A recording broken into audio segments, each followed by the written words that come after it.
começar agora essa nossa nona aula da Escola Bíblica Dominical. Você, professor da Escola Bíblica, que faz uso da revista publicada pela CPAD de jovens e adultos, que trata nesse trimestre dos 10 mandamentos.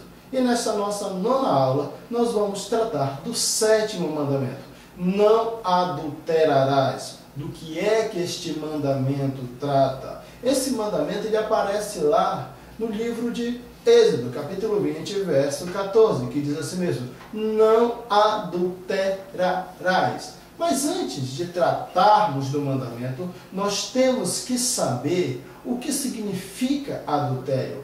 Qual a origem da palavra adultério? Na nossa língua portuguesa, a palavra adultério, ela vem da palavra em latim ad altero torum, que significa na cama de outro ou na cama de outra. Essa palavra, ela define um relacionamento de infidelidade entre dois indivíduos. Então você já está sabendo. A palavra adultério na língua portuguesa vem da palavra em latim ad alterum torum, que significa na cama de outro. Significa colocar alguém na sua cama, isso é, colocar alguém no seu relacionamento íntimo conjugal. Agora, amados irmãos, para começar a nossa aula, eu gostaria de ressaltar o que já ressaltei na última lição. Na lição que nós tratamos do mandamento de não matar, o nosso objetivo geral. Qual a função do nosso objetivo geral? O propósito dele. O propósito do objetivo geral é ser um guia, é ser uma bússola, é ser um norteador, é lhe guiar durante toda a explanação da sua aula. O nosso objetivo geral, ele se encontra aqui abaixo da nossa leitura bíblica em classe e diz assim mesmo, olha: apresentar o 7º mandamento, ressaltando o intento de Deus em favor da família. Por que você vai ter que apresentar o 7º mandamento? Primeiramente, você tem que saber do que ele trata. Do que se trata o 7º mandamento? As pessoas têm uma compreensão errada deste mandamento. Pensa que ele trata somente da relação conjugal, sexual do casal, mas não. O propósito do 7º mandamento é a relação diária de vivência do casal. Isto é, ele trata do viver no âmbito do casamento, não na questão apenas sexual. O sexo ele faz parte do casamento, mas ele não é o fundamento do casamento. Então isso que vem apresentar o 7º mandamento, ele trata da relação entre um homem, uma mulher, dentro do âmbito honroso do casamento, que esse homem e essa mulher se respeitem como marido e mulher, como cônjuges, eles têm que se respeitar. É bom lembrar também que o mandamento de não adulterar, ele trata da pureza sexual.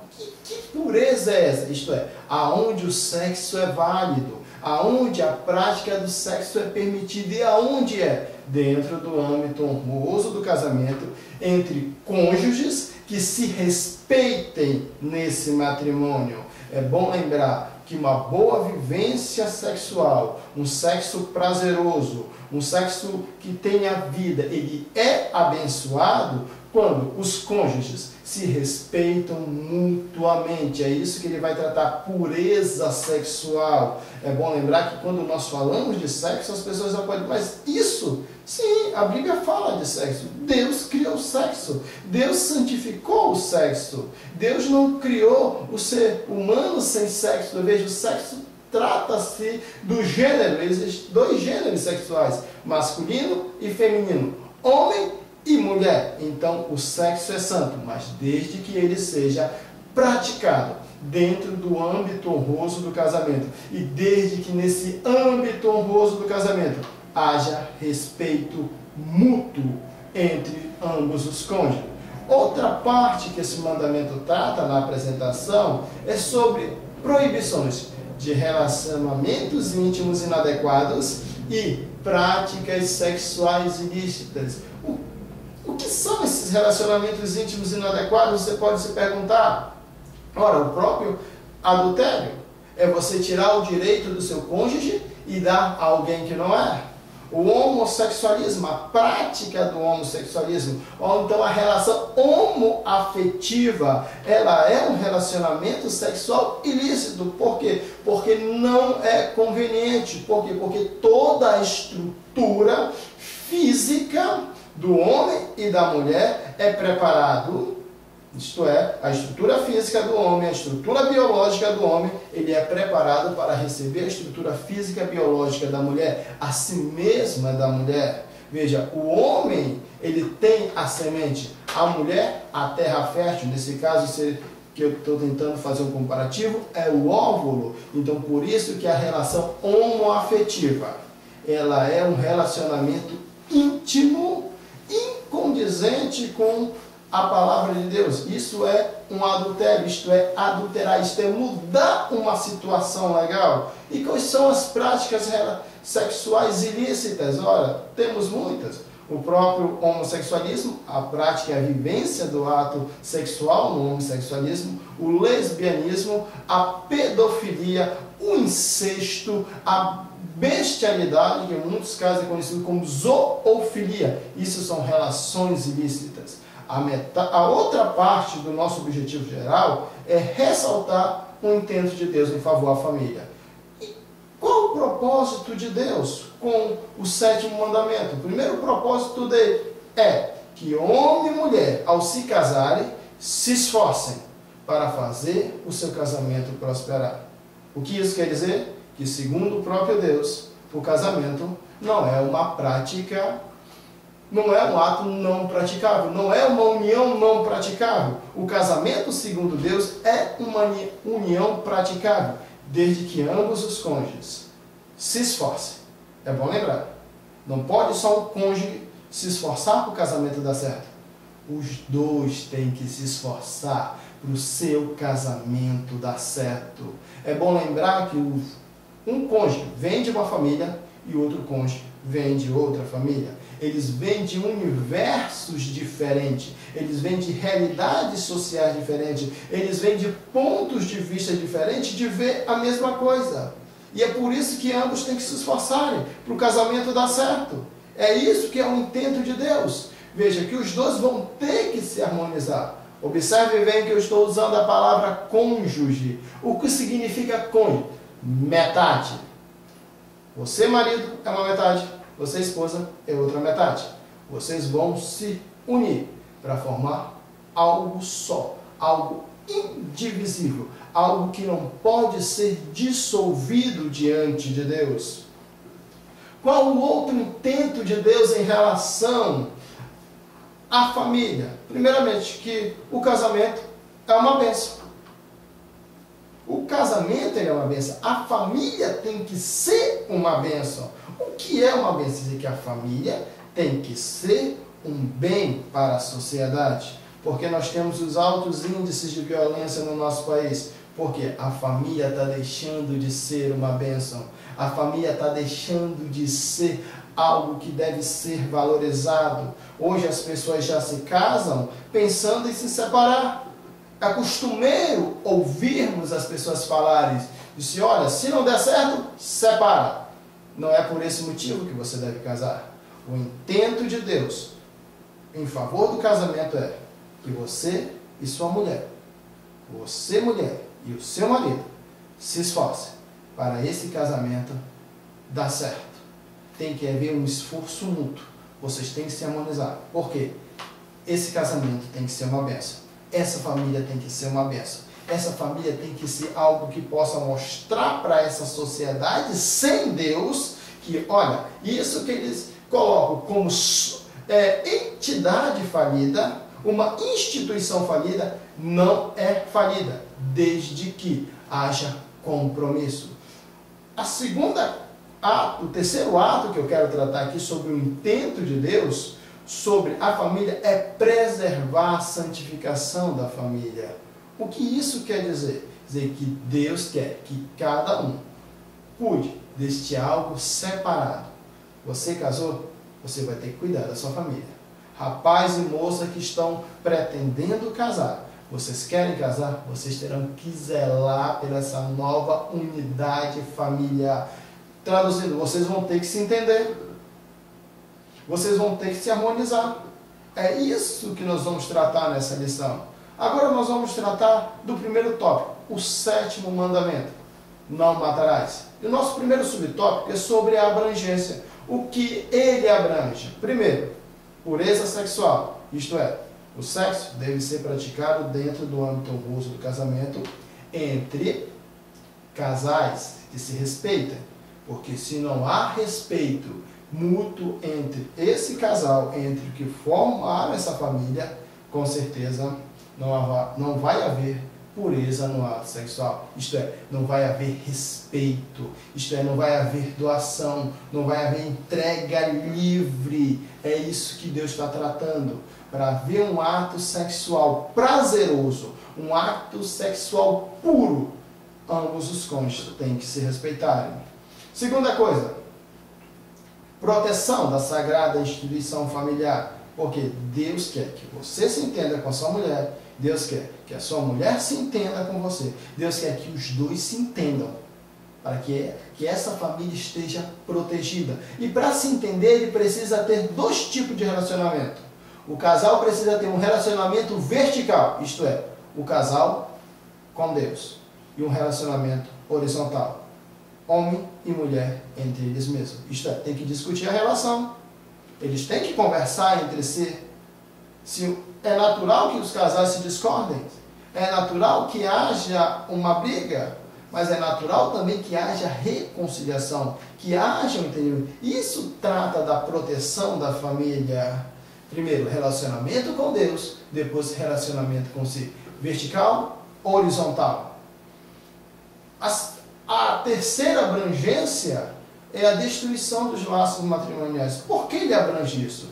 O mandamento de não matar, ele está dizendo, você se entenda com seu noivo, você se entenda com seu marido, antes de casar com seu noivo, para saber se você pode tê-lo como marido, se ele pode tê-la como esposa. Você se entenda com o seu marido, e o marido entenda-se com sua esposa. Bom, nós estamos falando de entendimento. O que é entendimento? Não é uma coisa forçada, não é uma coisa que você vai fazer forçado, é uma coisa que você vai fazer consciente, vai se harmonizar. Para quê?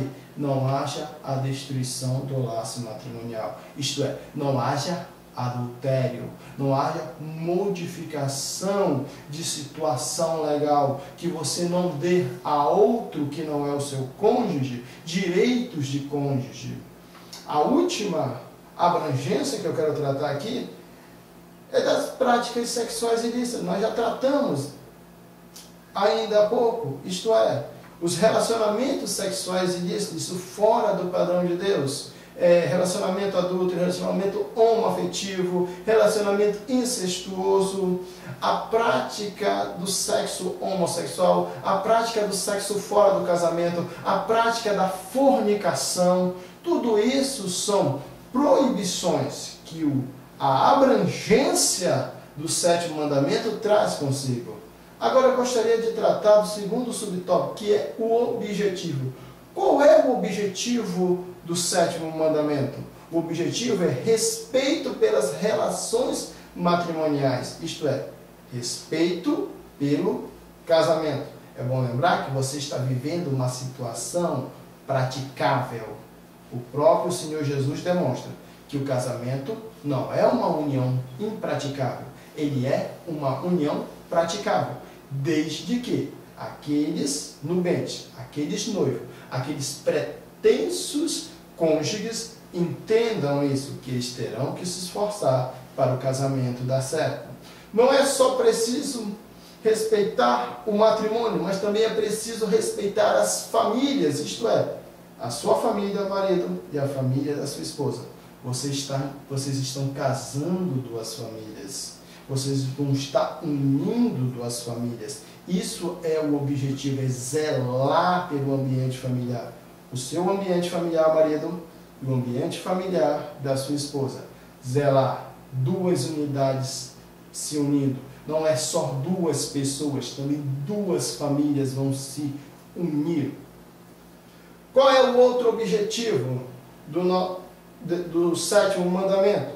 Já vimos que o objetivo é respeito pela relação matrimonial. Não é só preciso respeitar a própria família, também é preciso respeitar a família do outro. Isto é, você tem que querer respeito pela sua família, você também não pode cobiçar nada que o outro tem.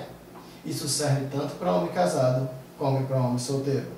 É olhar a mulher casada com respeito. É olhar para ela como esta mulher já não está mais disponível para outro relacionamento. Ela já se relaciona com alguém.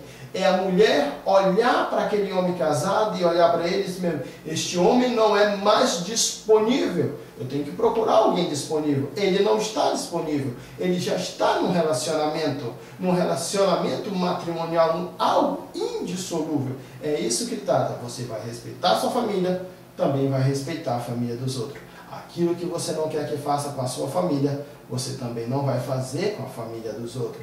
Isso chama-se boa convivência social. O nosso terceiro tópico trata do contexto. E que contexto é esse? É bom lembrar que quando o 7º mandamento foi dado, lá no Decálogo, lá no Monte Sinai, a cultura era outra. O contexto cultural era outro, o contexto histórico. Isso foi dado há quase 5.000 anos atrás, quando Moisés estava lá no Monte Sinai e Deus deu. E como era o contexto social? O contexto social era patriarcal.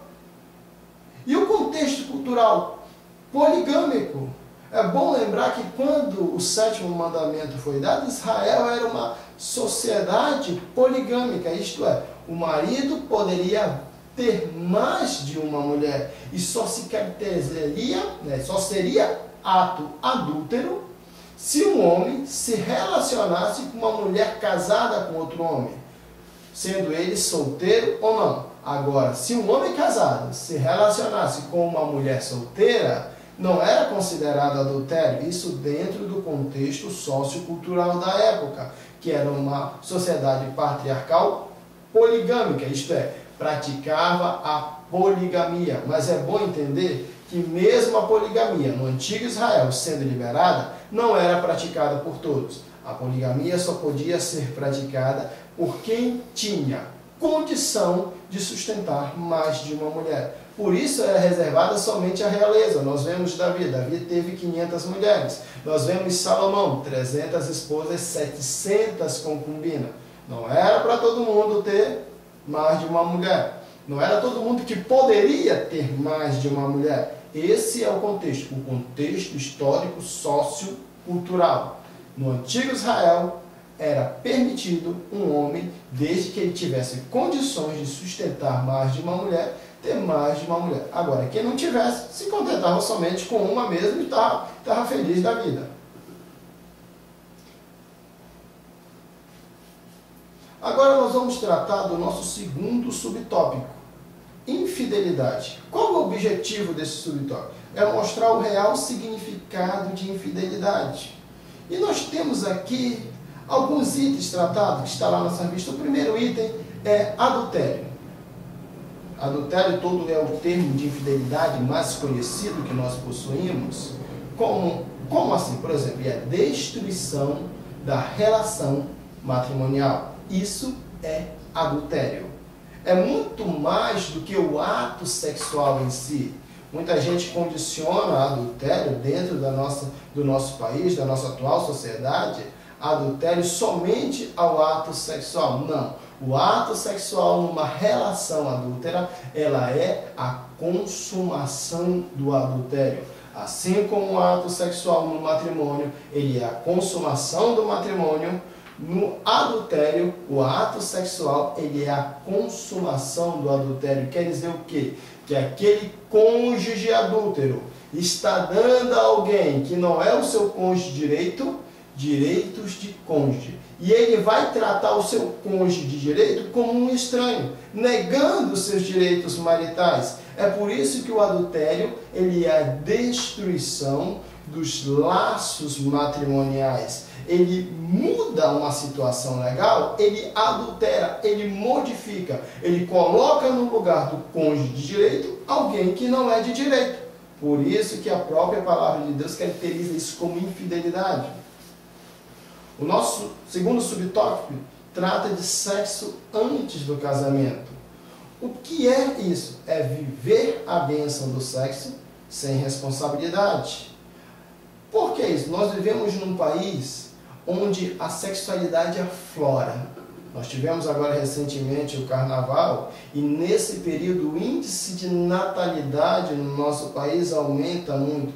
Por quê? Porque as pessoas vivem a bênção do sexo sem responsabilidade. Eles vivem a bênção do sexo fora dos planos de Deus, isto é, fora do âmbito honroso do casamento. Não há respeito mútuo.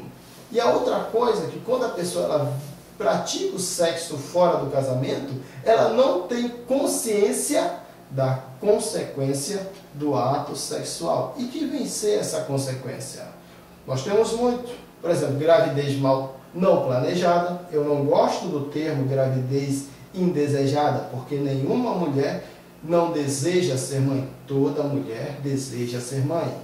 Mas a gravidez não planejada é a gravidez que vem no momento em que a mulher ela não está preparada para exercer a maternidade. É bom lembrar que isso é muito comum no nosso país. É muito comum encontrar hoje meninas de 12, 13, 15 anos, 16 anos sendo mães.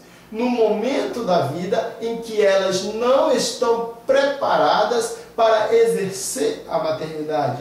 É muito comum nós encontrarmos no nosso país mães solteiras. Nós vemos nos jornais, nós vemos na televisão, nos jornais televisivos, campanha do Ministério da Justiça, campanha da Vara de Família, para trazer os pais para reconhecer esses filhos como seus pais. Nós vemos muitos filhos que só têm mães, mas não conhecem os seus pais. É isso que se trata de infidelidade, é exercer a bênção do sexo de forma irresponsável. Outra coisa que traz o sexo antes do casamento, isto é, o sexo fora do casamento, são doenças sexualmente transmissíveis. Nós vemos que no período do carnaval, principalmente aqui no Brasil, o índice de pessoas que vão contrair AIDS é alarmante. Se isso não fosse verdade, o governo federal não teria tanta preocupação em distribuir preservativos. Somente aqui no Pará, o governo federal mandou 10 mil exames rápidos para detectar AIDS ou hepatite. Nós vemos que o governo está preocupado com isso. E qual é a forma de evitar o avanço das doenças sexualmente transmissíveis? É você, mulher, é você, jovem, não praticar o sexo fora do casamento. É você se guardar, é você cuidar de si mesmo, principalmente você, moça, no nosso país, é principalmente você, moça evangélica. É isso, professor, que você vai ressaltar, que o sexo fora do casamento, na visão do mundo, pode ser bom, mas as suas consequências podem ter marcas irreversíveis. Qual é a outra consequência do sexo fora do casamento? Ora, o aborto. Quantas e quantas moças não ficam grávidas? E muitas delas, por não quererem ter esses filhos, praticam o aborto. Quer dizer, uma atitude irresponsável leva a uma outra atitude irresponsável. Qual é a outra consequência do sexo fora do casamento?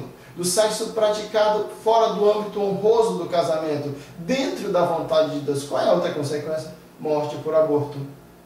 Quantas e quantas moças no nosso país, nesse exato momento, e também no mundo, estão morrendo em clínicas clandestinas por tentar fazer um aborto, por tentar fazer algo ruim, por tentar resolver uma situação com outra situação pior. Então, por isso que o subtópico sexo antes do casamento, ele é tratado na Bíblia como um ato de infidelidade. É viver a bênção do sexo sem responsabilidade. O nosso terceiro subtópico sobre o tópico de infidelidade é tratado na fornicação. O que é a fornicação? Bem, a fornicação é um matrimônio ilegítimo. A fornicação é uma noiva não se resguardar para o seu noivo. A fornicação é alguém que assumiu o compromisso com alguém e começa a dar a outra alguém direitos de noivo. É o sexo contrário à lei de Deus. Qual é a fornicação? Que sexo? Que o sexo deve ser praticado dentro do casamento. Antes do casamento e fora do casamento, o sexo, ele é fornicação. É bom lembrar disso, que fornicação é uma mudança, também é adultério. É bom lembrar que fornicação vem do termo porneia, que muitas vezes é traduzido por fornicação. A palavra porneia dá origem na nossa língua portuguesa à palavra pornografia. E essa palavra porneia ela é muito ampla, ela envolve todos os tipos de relacionamentos e práticas ilícitas sexuais. Nós já tratamos aqui, que fornicação é a prática do sexo antes ou fora do casamento. Fornicação é o sexo ilícito. Fornicação é o sexo fora da vontade de Deus. Tome muito cuidado, meu professor. Oriente, se você é professor de jovens, se você é professor, tem moças que estão namorando, digam para ele que não tem nada errado de namorar. O erro está se nesse namoro eles quererem viver um relacionamento fornicário, um relacionamento em que eles queiram ter direitos de casado quando eles não são casados. Agora nós vamos tratar do nosso terceiro tópico, outros pecados sexuais. Se você for pegar a sua Bíblia e for lá em Levíticos, número 18, você vai encontrar ali uma relação de pecados sexuais. Qual é o objetivo deste tópico? É relacionar alguns pecados sexuais segundo a lei de Deus. Por que isso? Qual o propósito? O propósito de Deus, que está lá em Levítico, é chamar o povo de Deus a ter uma identidade social nova. Quer dizer que nós, como igreja, nós não podemos praticar esses tipos de pecado. Nós, como igreja, nós devemos ser um modelo de sociedade que Deus deseja para o mundo. Nós, como igreja, nós devemos mostrar para o mundo isso. Olha, Deus quer que vivamos desse jeito. Deus quer que você viva desse jeito. Porque deste jeito dá certo. O mundo quer viver do modo dele. A igreja vive do modo de Deus. E o primeiro subtópico é o estrupo. O que é o estrupo? É forçar por meios violentos alguém fazer sexo. É bom lembrar que a lei ela determina diferença entre campo e cidade para determinar um estrupo. Uma moça que estava no campo e era atacada, ela era absorvida da condenação. Por quê? Porque no campo a probabilidade dela ser socorrida, mesmo se ela gritasse, era nula. Porque na cidade a condenação era diferente, porque a cidade é um aglomerado de pessoas. Se uma moça virgem, se uma moça desposada ou prometida a outro homem fosse atacada na cidade e ela não gritasse, ela não manifestasse nenhum pedido de socorro, caracterizaria sexo consentido e não estupro. Isto é, por quê? Porque segundo a lei, ela não gritou. Porque segundo a lei, a probabilidade de socorro dentro de uma cidade é maior, é grande. Alguém poderia ouvir ela gritar. Então o estupro é forçar por meios violentos alguém a fazer sexo contra a sua vontade. É diferente do sexo tensional, né? O segundo subtópico é o tópico incesto. O que é incesto? É a relação sexual entre parentes em primeiro e em segundo grau.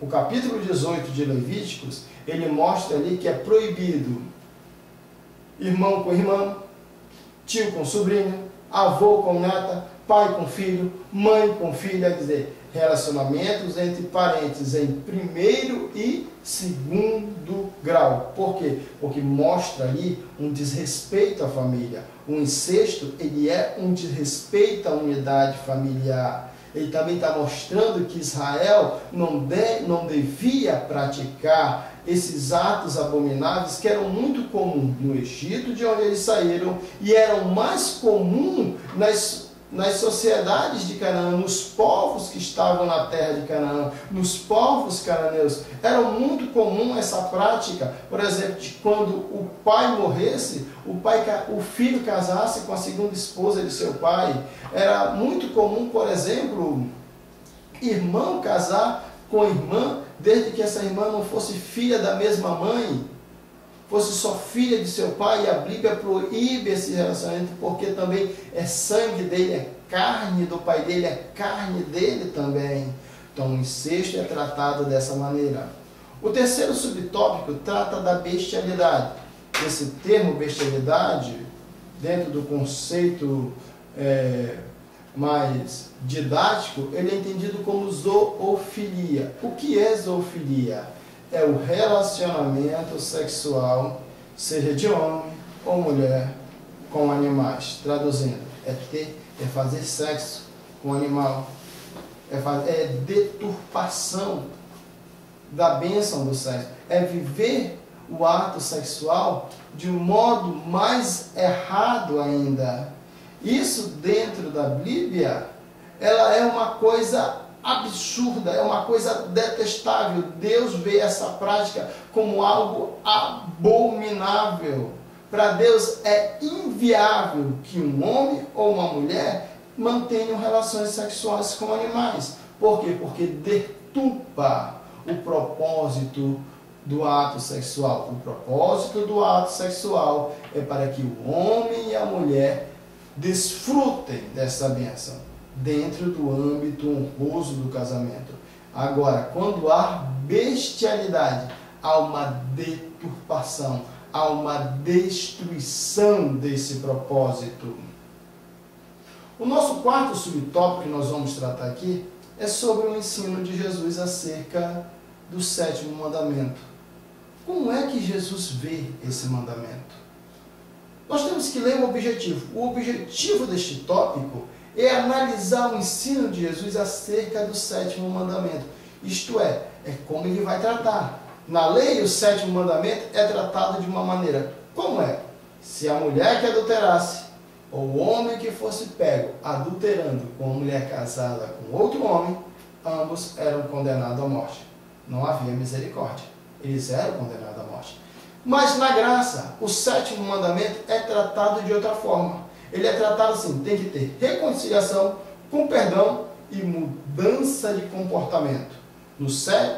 Na graça, o sétimo mandamento, ele dá direito ao divórcio. Por quê? Porque Jesus reconhece que somente a infidelidade conjugal é um motivo grave, é um motivo gravíssimo, é o único fator que destrói uma união matrimonial. No seu ensino sobre o sétimo mandamento, Jesus ele adapta esse mandamento à graça, porque nós vamos ver lá em João, capítulo 8, do verso 1 ao verso 11, o caso da mulher adúltera. Aquela mulher foi pega em flagrante adultério. Nós não vamos entrar aqui na questão da pregação, mas alguns pontos é bom observar, que aquela mulher é pega em flagrante adultério. Aquela mulher é levada até Jesus, aquela mulher ela é condenável. Mas Jesus olha e pergunta àqueles homens: aquele que não tiver pecado, que atire a primeira pedra. E todos eles eram tão dignos de morte quanto ela. E Jesus se dirige a ela e diz: cadê teus acusadores? Alguém te condenou? Ela diz: ninguém. Ele diz: nem eu te condeno. Agora vá e não peques mais. Jesus, pelo Espírito Santo, sabia que aquela mulher era adúltera, sabia que o comportamento daquela mulher era adúltera, mas, no entanto, ele ofereceu a ela perdão e também disse: vá e não peques mais. O que ele está querendo dizer? Vá e não cometa mais esse comportamento. Mude o seu comportamento, seja fiel ao seu marido, seja somente dele. É isso que se trata no ensino do Evangelho. O sétimo mandamento, dentro do ensino de Jesus, nós vamos ver aqui no primeiro tópico, sobre o sétimo mandamento no Evangelho, ele é tratado dentro da questão do divórcio, e também dentro da disposição interna humana. Os fariseus, eles tratavam o sétimo mandamento apenas numa questão física, isto é, se o homem de fato estivesse se relacionando intimamente com uma mulher casada. Mas Jesus, ele coloca primeiro que para ver uma atitude física tem que haver uma disposição interna errada. Ele mesmo fala, se qualquer homem olhar para uma mulher com desejo ilícito, desejo impuro, já cometeu adultério com ela no seu coração. No seu ensino do sétimo mandamento, Jesus, ele condena o divórcio por motivo fútil. Está lá em Deuteronômio 24, capítulo 1, do verso 1 ao verso 4, sobre as razões, sobre o fato porque Moisés deu carta de divórcio, permitiu o povo se divorciar. É bom lembrar que Jesus, ele determina que Moisés, ele só permitiu esse dispositivo por causa da dureza do coração dos homens, por causa de como os homens, né, de Israel, do período patriarcal, até mesmo dos dias de Jesus, até mesmo dos nossos dias, as pessoas, elas se divorciam por motivo fútil. Isto é, elas não se esforçam para o seu casamento dar certo. Elas não se esforçam para viver uma vida matrimonial harmoniosa. E é bom lembrar que no seu ensino, nos evangelhos, né, Jesus, ele coloca o adultério somente como um único fator contundente para haver um divórcio. Veja, na lei, o adultério, ele é condenado, quem pratica é condenado à morte. Não é motivo para divórcio, mas na graça, o adultério já tira a pena de morte e já é colocado como um único motivo para haver divórcio. Não que o divórcio seja obrigatório na graça, é preferível a reconciliação. É bom lembrar, se há adultério, se o cônjuge ofensor vier pedir perdão ao cônjuge ofendido, se esse cônjuge ofendido ele for cristão, sanado em Cristo, lavado e remido no sangue de Jesus, ele tem por dever cristão perdoar o seu cônjuge ofensor, ele tem por dever cristão reconciliar-se com o seu cônjuge ofensor, e o seu cônjuge ofensor tem por dever mudar o seu comportamento, isto é, não ter mais um comportamento adúltero. Agora, se no caso o cônjuge ofendido oferecer reconciliação ao cônjuge ofensor e o cônjuge ofensor não querer reconciliação, persistir na sua relação adúltera, não há outro caminho senão o cônjuge ofendido dá ao cônjuge ofensor carta de divórcio. Não há outra questão, apenas liberá-lo. Por quê? Porque houve um rompimento do laço matrimonial. E segundo Jesus, o adultério é a única coisa que permite um casamento ser de fato terminado, ser de fato fim. Mas é bom lembrar que o divórcio não é obrigatório. Ele é opcional na graça. Tem que haver reconciliação, tem que haver perdão, tem que haver mudança de atitude. Outra coisa que nós vamos aqui tratar é que no ensino de Jesus sobre Deuteronômio 24, 4, Moisés permitiu o divórcio, como já falamos, por causa da dureza de coração. E coloca a infidelidade conjugal, né? E ali em Deuteronômio 24 não tem infidelidade conjugal. É por isso que quando os fariseus se aproximaram de Jesus, você vai ver isso lá em Mateus, capítulo 19, eles perguntam assim mesmo, olha, é lícito o homem se separar da sua mulher, dar-lhe carta de divórcio por qualquer motivo? E Jesus, olha, disse, não. Jesus ele vai além de Deuteronômio 24, 1:4. Ele vai até a origem da humanidade. Diz: não tendes lido que no princípio não era assim, que no princípio Deus criou o homem e a mulher, e por isso o homem deixará a casa de pai e mãe, unir-se à sua mulher, e os dois serão uma só carne.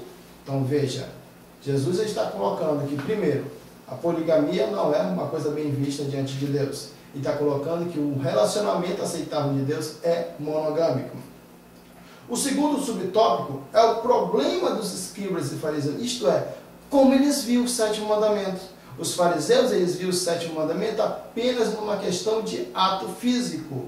Eles não entendiam, eles não conseguiam compreender que adultério também é uma disposição interna humana. É bom lembrar que Jesus ele não condena o olhar para uma mulher, mas ele condena a forma errada de se olhar para uma mulher, a forma cobiçosa. Tanto que lá no Sermão do Monte ele diz: qualquer homem que olhar para uma mulher com desejo de cobiça, já adulterou com ela no seu coração. O terceiro subtópico, concupiscência. O que é concupiscência? É desejo sexual incontrolado. O que isso quer dizer? É que um homem, ele olha somente para a mulher como objeto.